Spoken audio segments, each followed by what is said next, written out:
Hey all, I think that when you're expecting your first child, or other children for that matter, you anticipate that their life will follow a relatively normal trajectory. It's a type of normalcy bias that we all have, and it's peppered by our own experiences. Nobody is really like anyone else, and nobody's journey here on Earth is the same as anyone else. And yet, when the expectations for our children are not what we thought they would be, we're surprised, shocked, disappointed, perhaps sad. My son Thomas was born on an interesting night. He was delivered around 6:30 p.m. It was just a few hours before the Cubs would begin the game that finally broke their long streak of heartache. But I'm not a Cubs fan, so I didn't really care about that. I just remember that evening of his birth and past midnight, while my wife was sleeping after hours of being in labor. I walked around our room, and I was holding Thomas in my hands, and I was telling him how much I loved him, and telling him about his family members, and about the life that I wanted and expected him to have, to grow up like a normal child, I suppose. It was a night I'll never forget, and I promised to protect him and to always love him that night. And then I put him back in his bassinet in the hospital room, and I fell asleep. Thomas was born at an interesting time in my life. I was in my late 30s and had chosen to go back to school to learn a trade. And his being our first child, we didn't notice anything different with Thomas. He was happy, and he was healthy, and we just loved him, and still love him very much. It wasn't until about 2 years later or so, when Thomas was starting daycare and was screened, that we had our first indication that Thomas was not necessarily like other children. I was working construction at the time, and I remember picking him up after one long, hard day of work and finding a note in his cubby from a early intervention specialist. And when I got home and I read it, I remember feeling kind of floored and upset. Among other things, the specialist described something that I now know called echolalia. And echolalia is described as the repetition or echoing aloud of words and sounds, and it's most often associated with children who have autism.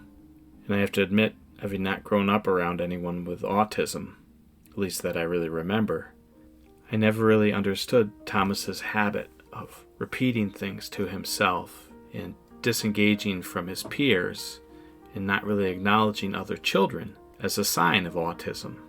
I just thought, this is Thomas. He's a bubbly kid, but he's often in his own world. And so it was with some sadness and disappointment about a year later when my wife and I had it confirmed to us that our son was on the autism spectrum. The nurse practitioner who made the diagnosis took a blank piece of paper out, and she drew a 1 and a 10, and she began to describe where he was on that spectrum. And I won't get into where he is, but to say he's closer to a 1 than to a 10. But still, and I've heard this from other parents of children with autism, you do grieve for the things that you assumed that you would have, like deep conversations with your child, a one-on-one interaction, a give and take, a glimpse into their world that is easily accessible to you. But I suppose that there's a lot of hope to be had, because Thomas is very happy, he's quite healthy, and we love him to death. He's very creative, he's very funny, and he's quite the mischief maker. But the echolalia is something that has not gone away, and may never go away, I suppose.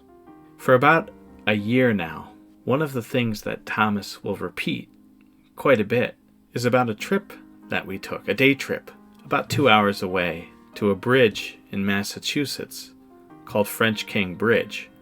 We first visited the bridge in the fall of 2020. I had wanted to see the bridge for a long time. I don't live in Massachusetts, but I live very close to the western terminus of Massachusetts Route 2, which connects Boston to the New York border. And French King Bridge is located in a little town called Gill. And to get there, heading eastward from the New York border, you pass through some very beautiful towns in the Berkshires and into the Pioneer Valley. And it's not the only beautiful or striking bridge there, but it is probably the biggest, and it crosses the Connecticut River, and it was completed in 1932. For decades, this beautiful bridge was one of the few connections that could get an automobile across the Connecticut River. I don't want to poach anyone's footage of this bridge. There is a lot that you can find on YouTube, just beautiful videos that people have made. I'll share with you some photos that I took back in October 2020 and again in October 2021 when we visited. But I think the thing that I love about this bridge so much, and I really do like this bridge, it's gorgeous, it's in a very, very lovely area, but it's the fact that my son talks about it a lot.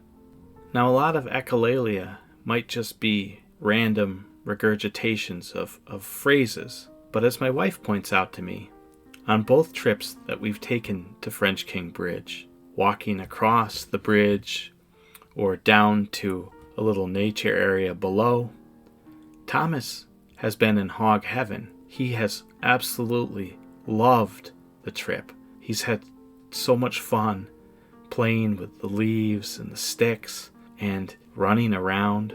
And to me, I'm really warmed by this because there's a lot of other things that Thomas's echolalia could focus on, but it focuses on these trips that we've taken to French King Bridge with Mama and Papa and his little brother, and just all of the joy that it's brought him when we've been on this trip. And that means so much to me. And if you are ever in that area of Massachusetts, the Pioneer Valley or the Berkshires, I would encourage you to take a look at this bridge and some of the towns around. They're really beautiful. And I think that they've been sort of passed up a little bit, as many communities were when the large interstate was built. But French King Bridge is a really marvelous structure. It's quite breathtaking, I think. And the view is just amazing. You can see the Connecticut River, which flows all the way down through Massachusetts into Connecticut around Hartford and out to the sea. I hope that as Thomas grows older and he calms down maybe a little bit, he doesn't lose his spirit of joy and happiness and adventure in life. And that even if his echolalia goes away, he'll still remember trips like this. They'll still make an impression upon him. And so yes, I've heard it hundreds of times from him, but God help me, I hope I hear it hundreds more times. Thomas telling me, we went to French King Bridge. We walked across the bridge. We saw a boat down the water. We saw a rock down the water.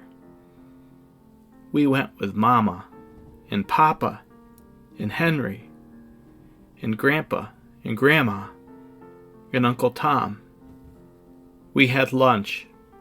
I had chicken tenders, French fries, and chocolate milk.